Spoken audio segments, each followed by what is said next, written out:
മേഘ നായറിൻ്റെ ഒരു പോസ്റ്റിനകത്ത് കുറേയധികം ആളുകൾ ഇന്ന് തന്നെ മെൻഷനാക്കി. ഞാൻ നോക്കുമ്പോൾ ആ വിഷയം ഞാൻ ഡ്രോപ്പ് ചെയ്ത് ഓൾറെഡി ഒരു വീഡിയോ മാത്രം സംസാരിച്ച് നിർത്തിയൊരു വിഷയമാണ്. ഞാൻ എന്നെ ടാർഗറ്റ് ചെയ്ത് നടക്കുന്ന അറ്റാക്കിന്റെ ഒരു ബേസ് എന്താന്ന് പറഞ്ഞതാണ്.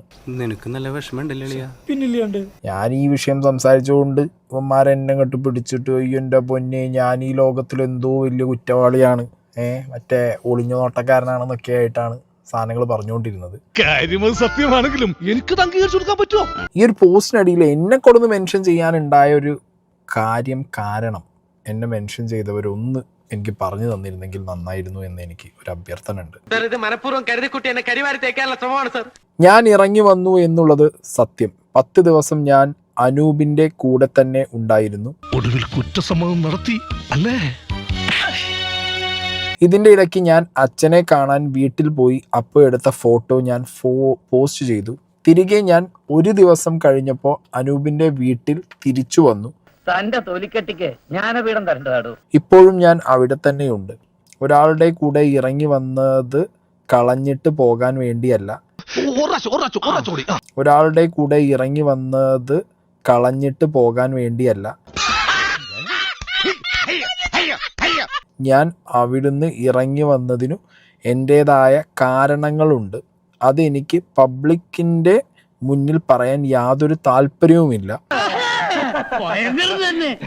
ഈ പറഞ്ഞ പുള്ളിയോ ഞാനോ നേരിട്ടൊന്നും ആരോടും പറഞ്ഞിട്ടില്ല. പിന്നെ സുഹൃത്തെന്ന് പറഞ്ഞ് നടക്കുന്ന വ്യക്തികൾ പലതും പറയും, അതാരും വിശ്വസിക്കണ്ട.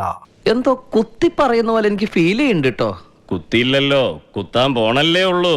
ഇങ്ങനൊരു സാധനം എഴുതിയിട്ട് അപ്പൊ ഈ ലാസ്റ്റ് വരി സുഹൃത്ത് എന്ന് പറയുന്ന വ്യക്തികൾ പലതും പറയും വിശ്വസിക്കണ്ട എന്നുള്ളത്.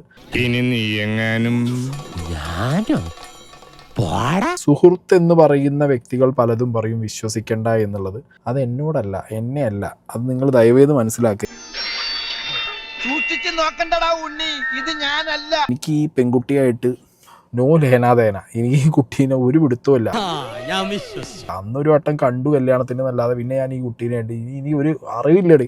കള്ളം പറയരുത്, മനസ്സുണ്ടെങ്കിൽ വിശ്വസിച്ചാ മതി. നീ എന്റെ തലേ കൈ വെച്ച് സത്യം ചെയ്തേ, നീ ചത്തുപോട്ടെ, ഞാൻ ചത്തുപോട്ടെ എന്നല്ലേ. ഇതിപ്പോ ഇവർ എഴുതിയിടാണ്ടായ വിഷയം ഇവരുടെ ഫാമിലി ഫ്രണ്ട് ആയിട്ടുള്ള ഒരു വ്യക്തി അതിന്റെ ചുറ്റിപ്പറ്റിയിട്ടാണ് ഈ പെൺകുട്ടി ഇത് എഴുതിയിട്ടുള്ളത്.